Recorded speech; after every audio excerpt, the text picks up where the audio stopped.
All right, blessings, everyone. How are you tonight? Day 17. Man, oh man, oh man, oh man. Day 17. We are headed towards the finish line. Production has been ahead of the game, and so I'm looking at the production setup for the remainder of consecration, and we are at the finish line. We are at the finish line. After Sunday, we will have 2 days left. After this coming Sunday, we will have 2 days left. And can I just be honest? It has been um, a different consecration this year. It has just really, really been different. Um, but you know what? Nonetheless, I'm grateful for this time, this 17 days that we are in right now. Day 18 is tomorrow. Day 19 will actually be in church, and then day 20 and 21 will be together. And so I'm excited for what it has been a different consecration. And can I just be honest? Like, this has been different. This has been different. Production is on tonight. Production hasn't been with me, and man, I think I've been doing production by myself. And production is waving said, and I still ain't on. You see me, but hey, keep it going. You've been doing it this long, just keep it going. Oh man. Hey, bro, I love you. Um, how has your day been? It's Friday, y'all. How y'all feeling? How's everybody doing? Elder Kendra's on. Sis, love you. How's everybody doing?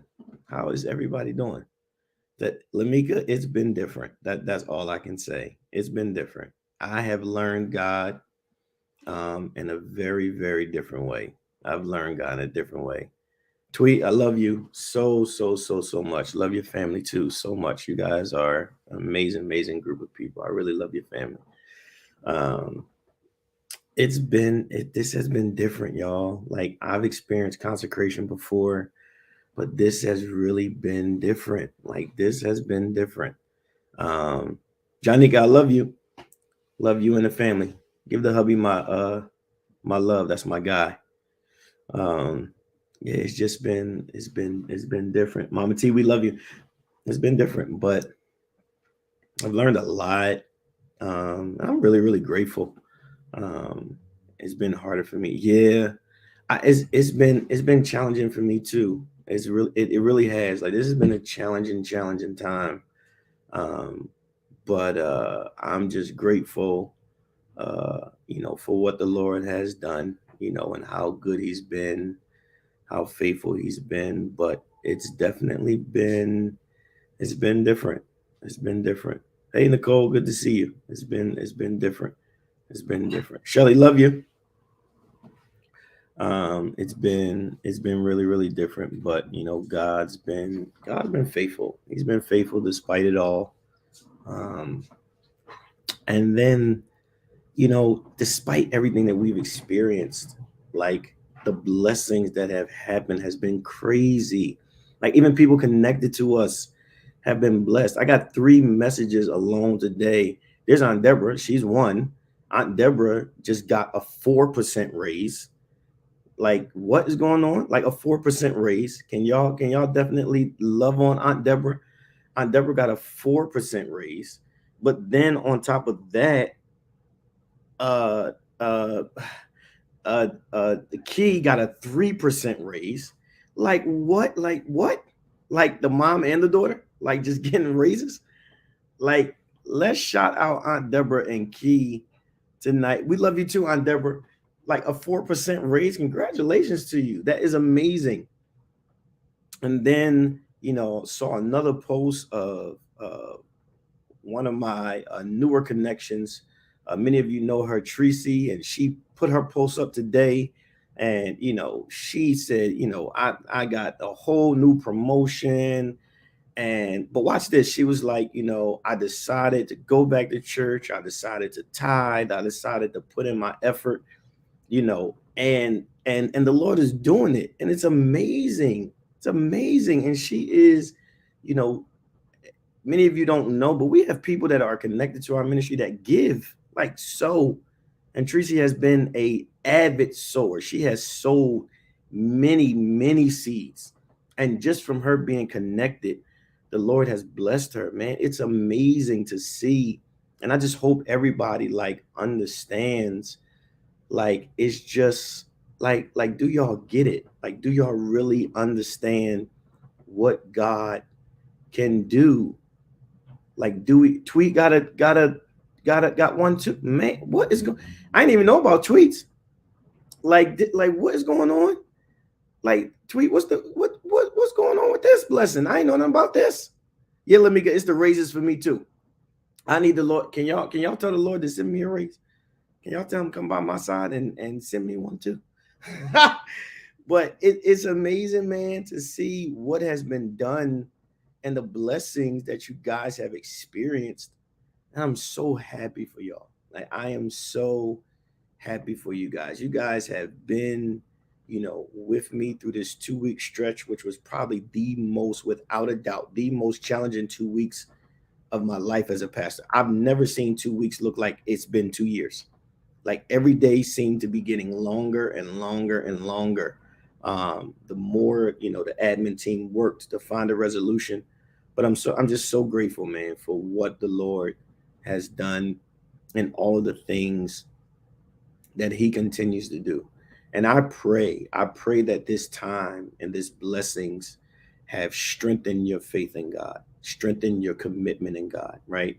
I pray that this time has really shown you that when God is for you, even in the season where you think he forgets, will ultimately end up being the season that he remembers the most. And so I'm just grateful to see the many blessings. I get excited. I get like overly excited when people experience blessings. I don't know what it is, but it's just for something for me. Like I just find such a sense of peace when God's people are blessed. Like I'll be excited like it's me. I'd be excited like it's my blessing. It ain't even me. But I just don't know how to be jealous of people. I don't know how to be envious of people. I don't know how not to celebrate people's success. And I don't know if it's because I was an athlete, but when it comes to people like being blessed, I just get excited. Like it just does something for me to see people blessed and successful. So shout out to Tweet for your blessing. Shout out to um, Aunt Deborah. Shout out to Key for her. Like it's just, man, amazing, amazing, amazing. And I'm just so so happy for every single person that has received, so much during this time. Listen, Bishop Hayward Hamilton, many of you know, lost his father. Please be praying for him and his family. He has been an avid supporter of KDT. He has fellowshiped with us um, on, many times. So please, please do me a favor and remember Bishop Hayward Hamilton and his family during this time in the transition of his father. Okay. All right. Let's jump into it tonight. Um, let's jump into it tonight. Matthew 16, 18 through 19. Matthew 16, 18 through 19. 16, 18 through 19. Matthew 16, 18 through 19. And it says, I say also unto thee that thou art Peter, and upon this rock I will build my church, and the gates of hell shall not prevail against it. And I will give unto thee the keys of the kingdom of heaven, and whatsoever thou shalt bind on earth shall be bound in heaven, and whatsoever thou loose on earth shall be loosed in heaven. And I say also unto thee that thou art Peter, and upon this rock I will build my church, and the gates of hell shall not prevail against it. And I will give unto thee the keys of the kingdom of heaven. And whatsoever thou shalt bind on earth shall be bound in heaven. And whatsoever thou loose on earth shall be loosed in heaven. And so this particular passage is interesting to me because this is probably one of the most misinterpreted and misguided scriptures that many utilize in reference to speaking on the things of God and speaking on the ways and the truths of God, right? And so we just read 18 and 19, but let me start at 17, right? Because what Jesus is doing in this particular passage of scripture is he's actually complimenting Peter on his bold and correct declaration. Okay, so what Jesus is doing is he's actually giving Peter a shout out for his ability to be bold, right, and have a correct, declaration. Many people, enjoy the commentary around, Peter using inappropriate language, right, or Peter being a cusser. But what's interesting about that is what they celebrate about Peter, Jesus doesn't. And so oftentimes people utilize Peter's misjudgment in communication as a ticket to be belligerent in their communication, right? And so, Peter say, many people say, I cursed because Peter cursed, but I never saw Jesus celebrate him for cursing. But what I did see Jesus celebrate him for is for being bold and the correct declaration, right? And so we have to be careful what we celebrate because we might misinterpret someone's behavior and ultimately celebrate what we should be trying to help them maintain, right? But that's a different topic for another time. But watch, 17 says, Jesus answered and said to him, blessed are you, Simon Barjona, for flesh and blood has not revealed this to you, but my Father who is in heaven. And so right there, the spiritual people and the spooky people, once you say flesh and blood has not revealed it to you, people take that and they run with that as if somebody has this magnanimous prophetic declaration that is unheard, right? Or people have, this ultimate connection that nobody else has, right? Or they've been so deep and consecration or communication with God that they've found this revelation that no one else has, right? But can I accurately give you what the context of this is? And so when when Jesus says flesh and blood has not revealed this to you, but my Father who is in heaven, Jesus, watch this. All Jesus is doing is revealing to Peter that he spoke with divine inspiration, even if he didn't know it at the time. And so what we have taken to be so spooky and so enamored and so one-dimensional is actually simply being able to identify that you have said something really, really powerful, and I don't know if you even realize it. So that is not used, watch this, that is not used to tag someone in a prophetic manner, right? And so we believe that oftentimes inspiration now qualifies someone to have this prophetic mantle. When in all actuality, I'm gonna get in trouble. When in all actuality, your communication wasn't prophetic, it was a divine inspiration. And I don't even know if you've even been able to identify just how inspiring this was, right?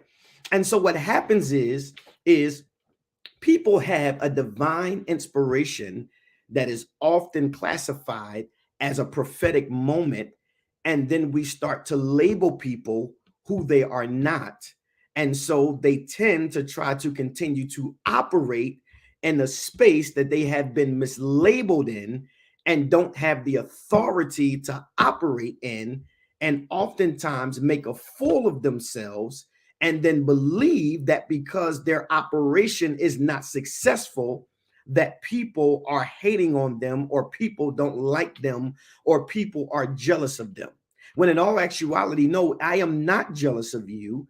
And what you said had great had great food for thought. It was a divine inspiration. I don't even know if you understand just how divine it was, but that does not make you a prophet. It's just a simple fact that God used you in the moment to give a much needed divine inspiration in a time setting that may not actually be identified.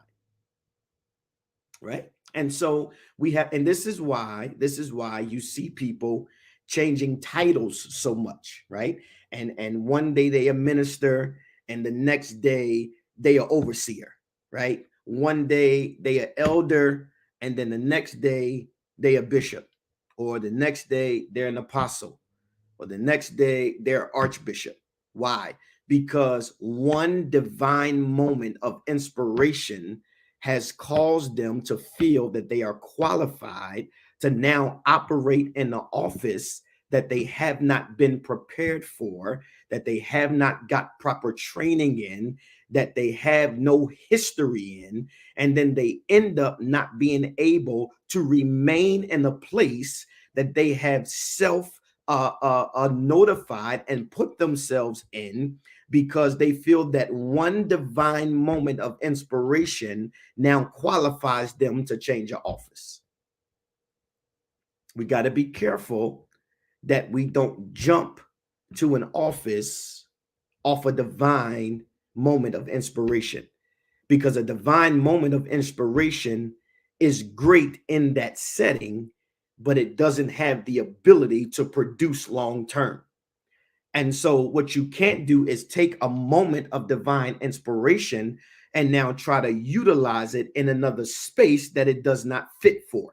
Right. And so, sometimes what you see people do is they'll see something happen in another person's church, and then they try to take it and insert it in their church, and it does not work. Why? Because that moment of divine inspiration doesn't mean that it will work in my setting.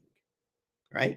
And so, what Jesus says is that this is a moment of divine inspiration. Watch this. And he said, I don't even know if you even realize it. Like, you're speaking in a moment, and I don't even know if you even understand what this moment is. Right. And in this alone, Peter was blessed beyond measure.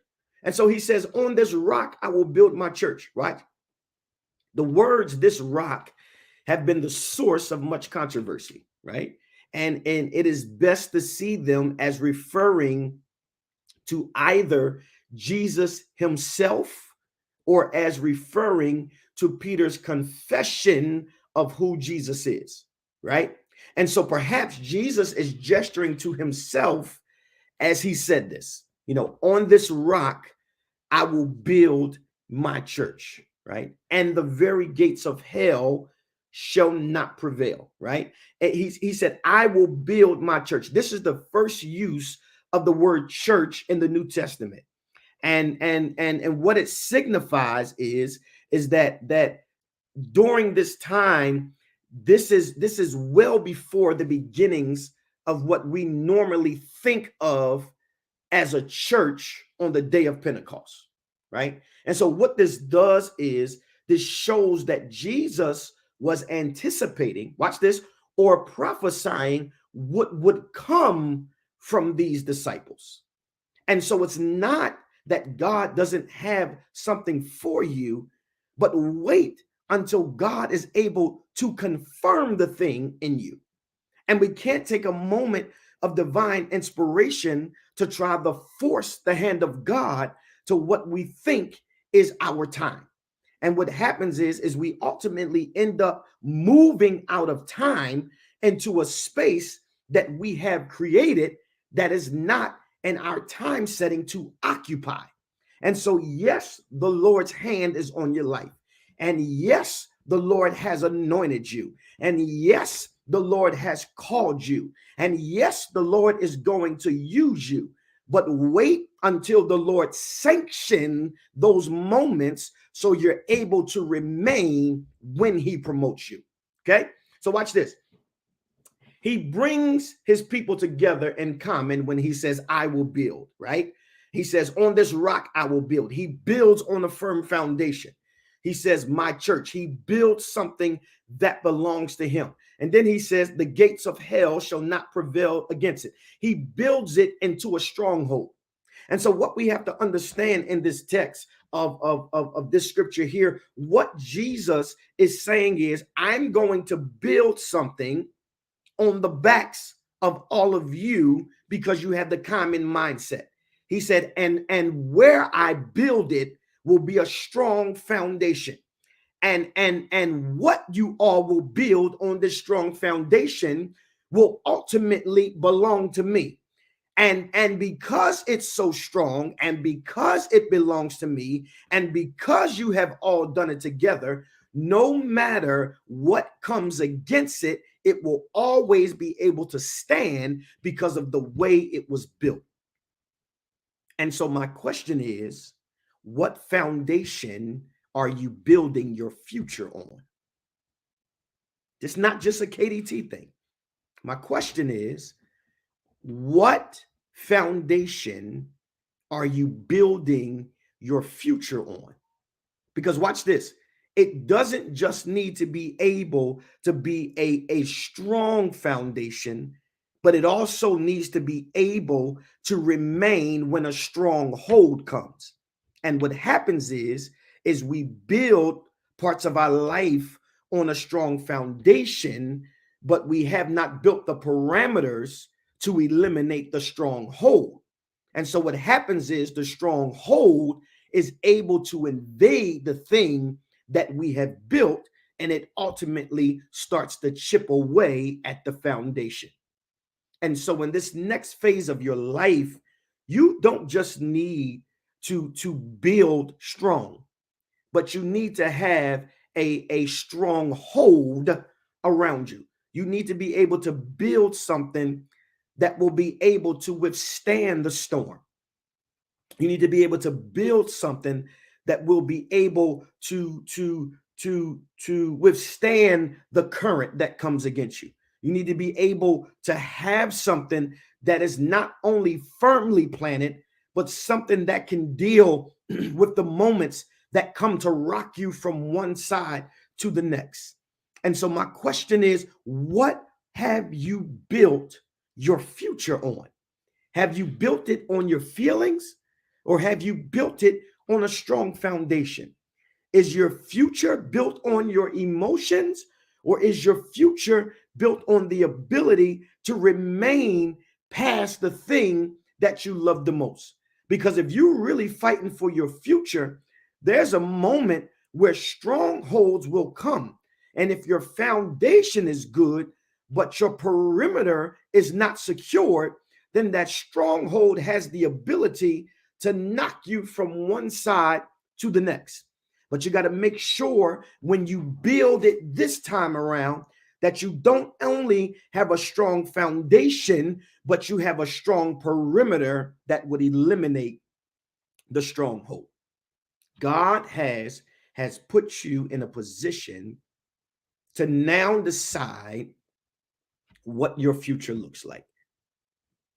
All of you have the opportunity now to go back and say what your future will entail, right? All of you have the opportunity to go back now and say what your future will entail.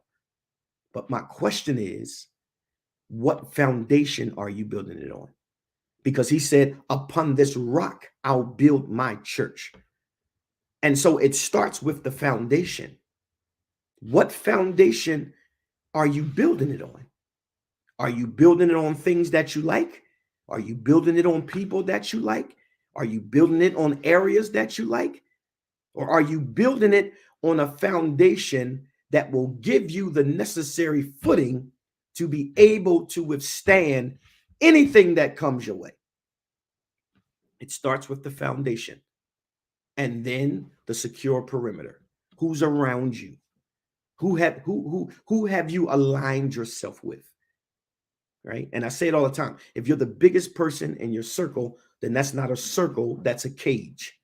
But have you surrounded yourself around a secure perimeter that will allow you to experience advancement and the next phase of your life. When we return, we aren't returning as business as usual. When we return on Sunday, we're not returning as business as usual. But no, we're returning with a different mindset. We're returning with a greater appreciation for God. We're returning with more love for our brothers and sisters. We are returning with a greater focus on the things that the Lord needs for us to do.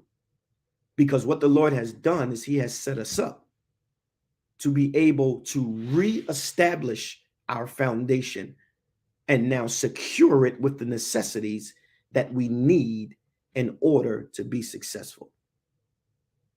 Two things to consider in day 17.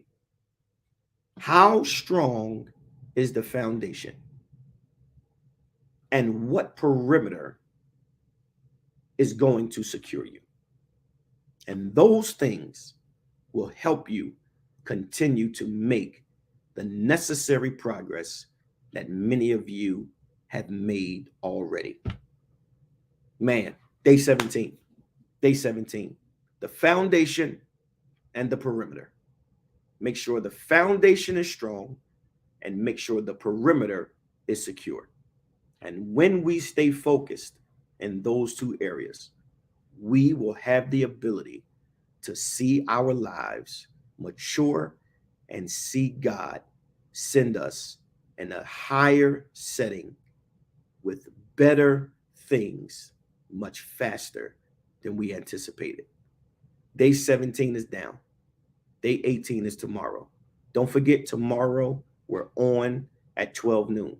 I love you, and I cannot wait to see every single last one of you on Sunday.